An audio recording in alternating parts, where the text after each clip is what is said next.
diretamente, programa Fala Chico, fatos não fakes na WTV Brasil. Estamos aqui de novo e a luta continua como sempre dizemos. Então, se você não se inscreveu ainda no programa, se inscreva aí, toque o sininho para ser avisado, comente, compartilhe com os seus amigos e suas amigas, jovens, professores, a sociedade em geral. O debate é este, né? Continuamos na luta aí contra o coronavírus, contra a ignorância, contra aqueles que querem voltar já para trabalhar e tal. Estamos chegando no pico da pandemia no Brasil com mais de 5 mil mortos, né? Se não foi o seu parente, seu pai, sua mãe, seu irmão, seu amigo, agradeça, levante as mãos para os céus e agradeça. Porque eu já conheço pessoas que perderam entes queridos e vai acontecer muito mais e muito pior se houver esse relaxamento geral, inclusive incentivados pelo presidente da República, né? O seu Jair, conhece o senhor Jair? Então estamos aí. Parabéns também, ontem foi o Dia Mundial da Educação. Hoje é o Dia do Profissional da Educação, todos os educadores, desde da pessoa que trabalha na secretaria, dos que agentes, né, de limpeza, da cozinha, que eu trabalhei 35 anos, esse pessoal sempre está lá ajudando, a direção, a coordenação, os professores, as professoras em geral. Parabéns para todos nós. E vamos lá, e qual que é o assunto do dia de hoje? O assunto é a questão da EAD. Né? O governo fala muito em EAD, ensino à distância, né? Como uma grande panaceia. Vamos agora aproveitar, e aproveitando, né, a pandemia, o governo começa com esse plano aí de implantação de um ensino à distância, né, meio apressado, o governo João Dória, o Roscielli, mal preparado, sem muitas condições, e com a parceria público-privada, e com a Fundação Padre Anchieta, que é a TV Cultura, e outra organização aí que me esqueci o nome. Então, o que acontece? Está havendo uma grande confusão. Eu recebo todo dia aqui nos meus grupos aqui, né, críticas e mais críticas a essa improvisação geral, né, como se agora a gente fosse resolver o problema da educação. A gente sabe que não é assim, né? Então, tem alunos, tem pais, né? Até recebi um vídeo da Luana Piovani em Portugal dizendo: eu não aguento mais, de repente eu mudei. Aí ela deu lá umas ideias, embora eu não concorde politicamente com ela, mas pelo menos aí, enquanto mãe de 2 filhos que ela tem, né? E assim como muitos e muitos pais e mães estão apavorados, porque realmente, aliás, a maioria dos professores, né? Essa crítica que nós fazemos é isso, a gente não está acostumado com isso, e nem todo mundo tem, né, os instrumentos necessários, né, um celular, um smartphone com poder, com memória suficiente, e os aplicativos e tudo mais. Então, quer dizer, o que se coloca aqui é o seguinte: numa pandemia como essa, querem fazer uma implantação do EAD. Não é assim que se faz. E não é assim que se faz também simplesmente com os técnicos lá e tudo mais, e vamos, e aí, o que acontece? Se repete, né? E a crítica de todo mundo, dos alunos, dos professores, dos pais, é pertinente, porque além da confusão e do despreparo, que se repete a mesma lógica da transmissibilidade na educação. Quer dizer, a educação bancária, como dizia Paulo Freire, né? Quer dizer, eu estou aqui, vocês estão aí, olha, aqui a matemática, aqui a química, olha, aí, decorem isso, aí depois eu mando umas questões, você manda para mim, depois a gente corrige quando acabar a pandemia, né? Então essa lógica de transmissibilidade passiva, isso aí, as velhas televisões, né, já repetiram isso. E eu quero citar aqui uma entrevista de um amigo meu, doutor em educação, sociólogo da UERJ, né, que toca esse problema, porque mesmo ele tem um livro, chama-se Sala de Aula Interativa, já lançado há algum tempo, mas com várias edições, em que trata dessa questão das tecnologias, a interatividade na questão da sala de aula e hoje na questão do EAD, do ensino à distância, né? Então, o Marco Silva é doutor, sociólogo, doutor em educação pela USP, né? Ele estudou no Rio, nós estudamos juntos lá, e ele foi entrevistado pelo professor mestre Sérgio Santos, e depois a gente vai passar isso aí, tá lá no YouTube a entrevista dele, né?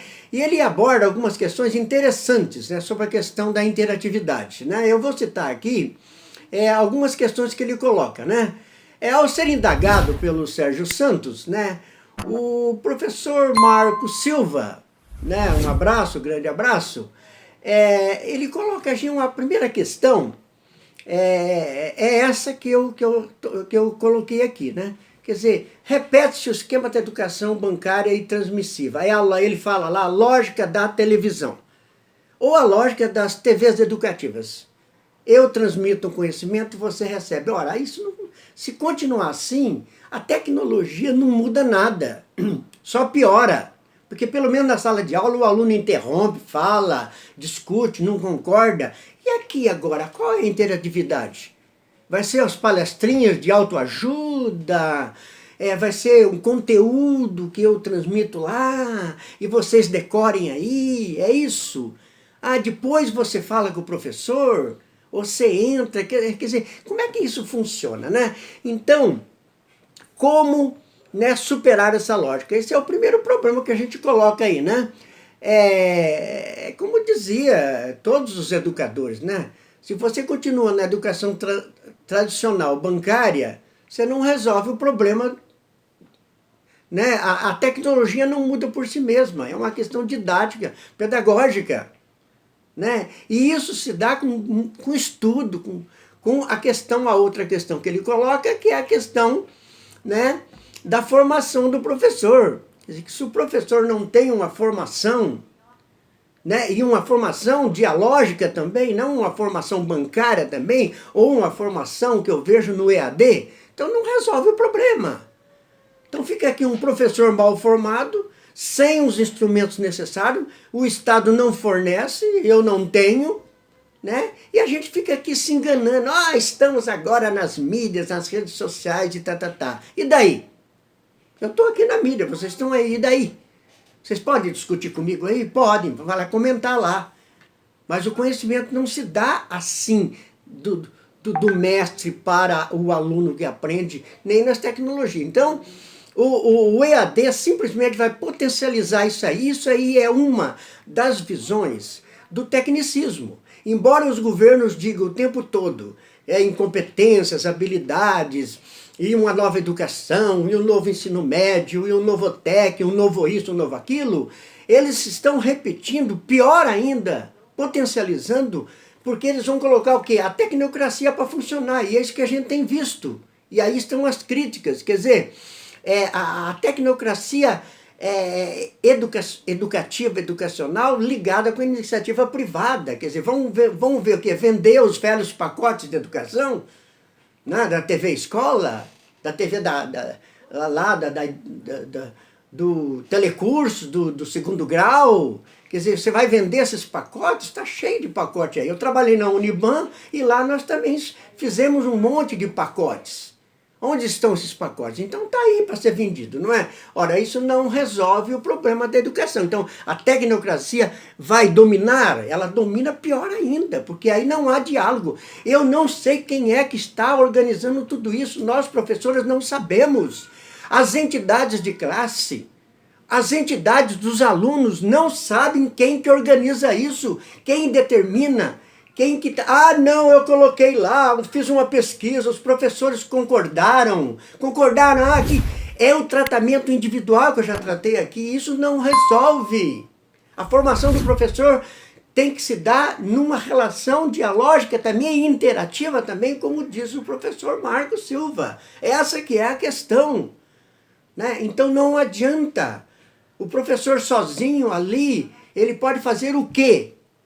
Claro que ele não pode se acomodar à velha educação bancária, ele não pode se acomodar infelizmente, muitos professores estão se acomodando, estão entrando em depressão, estão fazendo o jogo do governo de forma inconsciente muitas vezes. Então o governo tem que chamar para discutir, para debater, para fazer formação mesmo.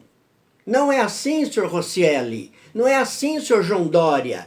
Nós não somos uma fábrica de fabricar automóveis, a gente não fabrica máscara, a gente não fabrica máquina de lavar, nós trabalhamos com pessoas. Então eu vou finalizar aqui deixando claro algumas coisas que se não mudar e que a gente repete há tantos anos, desculpa se eu estou meio apavorado, mas eu estou um pouco indignado, tanto pelo que o presidente disse ontem, e daí, sabe, e daí, morreram 5 mil, e daí, eu não sou o Messias, mas ele tem a caneta, né? Ele não tem a caneta? Cadê o ministro? Desculpa, fugindo aí, né? Mas voltando aqui, vamos deixar claro algumas coisas, né? As novas tecnologias IAD, por si só, não vão resolver o problema da educação. É um problema da questão muito mais geral, de recursos, de tecnologias, de preparação e tudo mais. Então a tecnologia por ela mesma não funciona nada. Eu sempre tenho um pensamento de a faca que corta o pão mata o homem, certo? E não adianta fazer arminha. É para defesa. Quer dizer, a tecnologia faz qualquer coisa, ela não tem ética, né? Segunda coisa, a formação dos professores, como eu já falei aqui. Sem formação dos professores competente, tal, e aí tem a valorização do professor, da carreira dos professores, dos educadores em geral. Como eu disse lá, todo mundo na escola, o corpo docente, não tem solução. Terceira coisa, embora haja muita tecnologia, EAD e tudo mais, a educação presencial, ela é fundamental, não se educa, as relações humanas não se dão pelas máquinas. A gente precisa estar ali, um olho no olho. A gente precisa estar ali, como eu fiquei 35 anos, com todos os problemas que eu tive, né? É quando o aluno te chama, ou você briga com ele, ou você vai lá e senta no meio do grupo e fala, e daí? Professor, eu não concordo, porque não sei o que lá, o senhor é dogmático. Eu muitas vezes fui mesmo dogmático. Eu quis impor conteúdos, não doutrinar, não, mas impor mesmo. A matemática impõe, a física, a química impõe. Conteúdos da ciência, ditas ciências exatas ou ciências naturais, impõe. Ora, por que o aluno tem que aprender seno, cosseno, tangente? Por que na química tem que aprender a tabela periódica? Por que na biologia eu tenho que aprender o ácido desoxiborribonucleico? Por que quer dizer, onde está a seleção dos conteúdos mínimos necessários que a gente falava? Com qual objetivo? E não adianta vir, né, o senhor presidente ou o senhor ministro da educação dizer, porque os livros estão ultrapassados, é um montão de palavras amontoadas, tem que mudar isso aí, tá ok? Não é isso? E aí mudar o quê? Tirar, botar um monte de imagem lá, tá? Fazer de conta, não é isso? Porque, sabe, não interessa muito, é para desvalorizar a ciência. Não, a ciência é séria. E há um mínimo para o aluno aprender, um mínimo para o jovem se preparar, não só nas ciências exatas. Aí vem a formação do aluno, ele vai ser formado para a vida, né? Ele tem uma formação psíquica, emocional, uma formação intelectual, formação das relações, se chama inteligência emocional. Quer dizer, o aluno, ele é formado para a vida, para ser cidadão, para ser gente. Não é? Para ser gente. Ou senão a educação não tem sentido.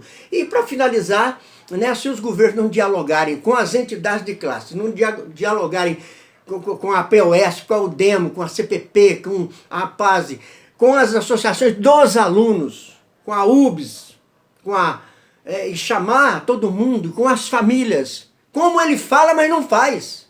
Chama aqui, fala, e vem com os documentos, seus caderninhos, tudo pronto. Chame, vamos conversar, como fez Montoro lá e tentou fazer, mas não conseguiu. Porque aí veio Quércia, veio Fleury, veio não sei quem, e acabou com tudo. Né? E fecharam tudo. Eu participei da TV Escola, Eu fiz programas lá de filosofia, cadê? E eram participativos. Então é isso aí, e eu quero terminar, né, desejando de novo um parabéns para nós nesse dia do profissional da educação, ontem o Dia Mundial da Educação, terminando com Paulo Freire, quer dizer, sem educação não há mudança. A educação não muda tudo, mas a educação muda o homem, muda o ser humano, muda as pessoas, ela forma. E não é só formação profissional. Botem na cabeça. E aí eu quero terminar com todos esses que falaram a vida inteira, né? Eu quero citar aqui alguns para terminar. Parabéns a nós todos, né? E aí tá, eu dou parabéns para Sócrates, para Rousseau, para John Dewey, para Piaget, para Vygotsky, para Vallon, para Michel Foucault, para Edgar Morin, para Anísio Teixeira, para Demerval Seviane, para Florestan Fernandes, para Emília Ferreiro, quer dizer, todos esses, né, e que eu acho que o ministro da Educação nunca leu nenhum, né, e atacam Paulo Freire porque ele é um símbolo, né, é um ícone mundial da educação, né, mas não tem só Paulo Freire, tem um monte de gente. Então, parabéns a todos nós. Vamos acabar com dois vírus que a gente vai acabar. Primeiro, o coronavírus. Vamos lutar, vamos continuar no isolamento, vamos tomar cuidado. Não vamos entrar nessa uma de salvar a economia, porque vai salvar a economia com 50 mil mortos, 100 mil mortos. Então vamos acabar com o coronavírus, né? Usar máscara, tal, passar um álcoolzinho aí, né? E vamos acabar com o pior vírus, o vírus da ignorância. O vírus da ignorância é o pior. Este cega o homem. Tudo bem? Então um grande abraço a todos vocês.